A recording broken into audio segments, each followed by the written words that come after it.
नमस्कार, मेधज astro channel पे मेधज परिवार एंड संस्कार में आप सबका बहुत बहुत स्वागत है। दिन 20 अगस्त 2026 गुरुवार। अब गुरुवार है जैसे तो गुरु चले गए हैं आश्लेषा में। कल तो गुरु पुष्य में थे, तो गुरुवार को सर्वार सिद्धि बन रहा था, रविवार को सोमवार को सर्वार सिद्धि बन रहा था, वो अब नहीं बनेगा। आश्लेषा में चले गए तो आश्लेषा में मंगलवार को सर्वार सिद्धि बनता है, तो अगले 1.5 महीना गुरु आश्लेषा में रहेंगे तो मंगलवार को सर्वार सिद्धि बनाएंगे। जो हम लोग को सर्वार सिद्धि मिल रहा था गुरुवार को, रविवार को, सोमवार को, वो अब नहीं मिलेगा। ये हमारे बैक ऑफ द माइंड में होना चाहिए। ये देखते ही मुझे समझ में आया है, आपको भी समझ में आना चाहिए, क्योंकि मैं कोई तैयारी करके तो वीडियो बनाता नहीं हूँ। तिथि श्री मापनोती तिथि अष्टमी तिथि। अब अष्टमी तिथि जया तिथि है। जया तिथि का स्वभाव मंगल की तरह होता है। मंगल, गुरु और मंगल का संबंध कोई बहुत अच्छा नहीं है, क्योंकि मकर राशि जहाँ पे मंगल उच्च के होते हैं वहाँ गुरु नीचस्थ हो जाते हैं।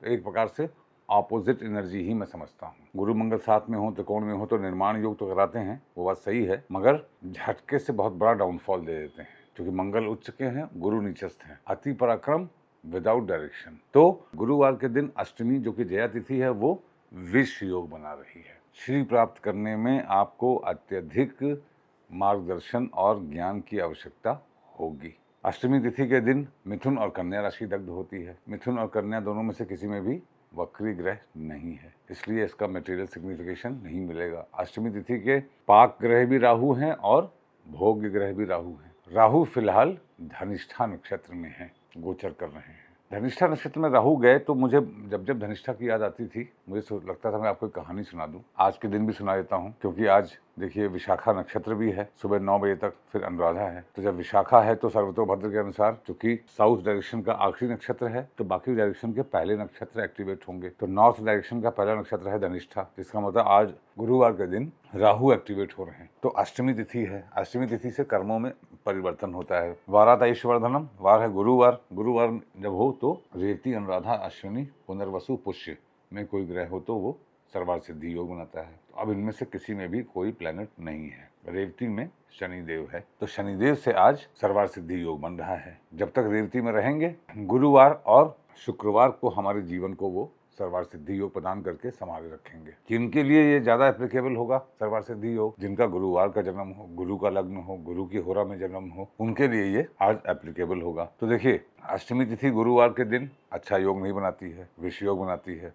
विशाखा भी एवरेज है गुरुवार के दिन नक्षत्र, मगर शनिदेव रेवती में है तो सर्वार सिद्धि जैसा फल प्रदान करेंगे। गुरु धर्माधिपति और शनिदेव कर्माधिपति, तो कर्म के लिए आज का दिन सर्वार सिद्धि योग बना रहा है। नक्षत्रार्थ अर्थे पापम नक्षत्र है विशाखा नक्षत्र। अच्छा, रोहिणी, मृगशिरा, आर्द्रा में खराब योग बनेगा, तो आर्द्रा में मंगल है। मंगल आज के दिन अच्छा योग नहीं बना रहे हैं, ये हमको समझना चाहिए। मंगल खराब योग बना रहे हैं। अष्टमी तिथि है, जया तिथि है, मंगल के अनुसार फल देती है। कर्म छिपे है राहु में, राहु धनिष्ठा में है। धनिष्ठा मंगल देव का नक्षत्र है। तो घुमा फिरा के ये समझ में आ रहा है कि आज का दिन चूज योर बैटल्स वाइजली, अपने युद्ध का चयन बहुत ही विवेकपूर्वक करिए।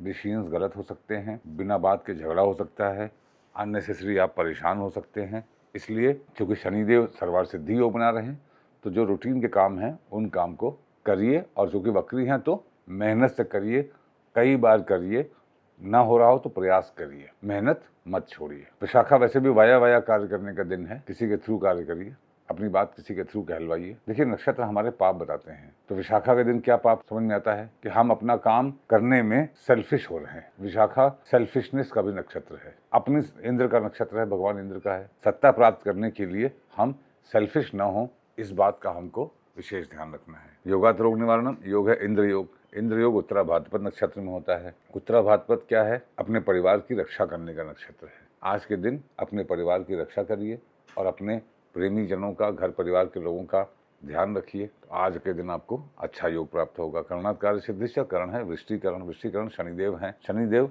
रेवती में हैं और सर्वार सिद्धि योग बना रहे हैं। यहाँ से भी आपको हिंट मिला कि रूटीन के कार्य करिए, मेहनत से करिए, तो आपको सर्वार सिद्धि ऐसा फल मिलेगा। नक्षत्र से जो मैंने एज एक्टिवेशन के अपने नोट्स बताए थे, वो मैं आपको टाइप करा के भेज दूंगा, कमेंट्स में ही आ जाएगा। तो उससे क्या होगा कि मेरा बोलने का ये बार बार आपको नोट करने में भी दिक्कत हो रही होगी और बोलने में भी दिक्कत है, तो इसलिए मैं उसको टाइप करा दूंगा। तो उधर हम लोग टाइम वेस्ट नहीं करते हैं। आरूढ़, बाधक, महाबाधक आप जोड़ लेंगे। सर्वतोभद्र, लत्ता, वेद, ये मैं पहले बता चुका हूँ। ये आप जोड़ लीजिएगा। अब आपको मैं एक अच्छी बात बताता हूँ। देखिए D9 D1 लग्न चार्ट है, D9 नौमांश है, D3 दशकाण है, दशकाण है दशांश तो D30 है। D30 बड़ा इंटरेस्टिंग चार्ट है, कभी आपको D30 के बारे में भी बताऊंगा मैं आपको, उससे किसी का कैरेक्टर मालूम चल जाता है। D12 सूर्य कुंडली है। हमने आपको एज एक्टिवेशन बताया था, पहले साल ये, दूसरे साल ये, तीसरे साल ये, चौथे साल ये। D12 जो है वो 12 राशियां हैं। सूर्यदेव हर राशि में एक एक महीना जाते हैं और हमारे आत्मा के जो इंटेंशन है उस पर्टिकुलर वर्ष के वो बताते हैं। मान लीजिए आपका लग्न मकर है और आपकी आयु अवस्था है 37वां साल, तो 12 36 37 मकर। इनके स्वामी शनि देव D12 में जिस राशि में हैं उस राशि को आप देखिए कि D1 में कहाँ पे है। ये पूरा वर्ष आपके पूर्व जन्मों के और इस जन्मों के उस प्रकार के कर्म के आसपास रहेगा। अगर आप पिछले रिवाइज करते चलेंगे तो मैं नई नई बातें आपको बताऊंगा। वही बातें रोज रोज बता बता के टाइम नहीं वेस्ट करना चाहता मैं इस बात को रिपीट करता हूँ। बहुत अच्छी बात है ये, क्योंकि कैलकुलेट करना और इसकी और इंट्रिकेसीज बताऊंगा, मगर रेडीमेड आपको सॉफ्टवेयर में मिल जाता है बना बनाया। देखिए D12 कैसे बनता है। 12 मतलब 30 डिग्री है एक राशि के, तो 2.5 डिग्री का हुआ, 2.5 2.5 2.5 2.5 10 डिग्री के अंदर 4 पोर्शन हुए, फिर 10 डिग्री में 4, फिर 10 डिग्री में 4, तो हो गए 12 राशियां। D12 कैलकुलेट करने में जो राशि है वहीं से शुरू होती है। मान लीजिए कन्या लग्न में कोई प्लैनेट 14 डिग्री का है, तो ये कौन से वाले D12 में आया, 4 5 6, छठे वाले में। तो कन्या से क्या हुआ, कन्या, तुला, वृश्चिक, धनु, मकर और कुंभ, तो वो प्लैनेट कुंभ के D12 में आया, द्वादशांश में। अब जो वर्ष आपका ऐसा आए जहां पे मतलब कोई ग्रह जो कन्या राशि के स्वामी बुध, कोई भी ग्रह कुंभ राशि में जब D12 में आएगा तो वो सुपर इम्पोज आपको D1 में करना है। जैसे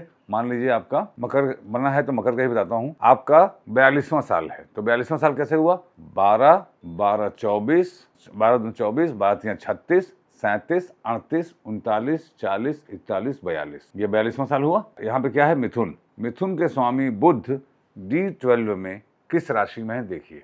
मान लीजिए वो तुला राशि में है, तो ये पूरा वर्ष आपका जन्मदिन से बुध तुला में यहाँ पे रख दीजिए, इसके अनुसार फल देंगे, कुंडली का विवेचना कीजिए, पूरे साल आपको बुध तुला का फल मिलेगा। ये आजमाया हुआ सूत्र है, कभी फेल नहीं होता।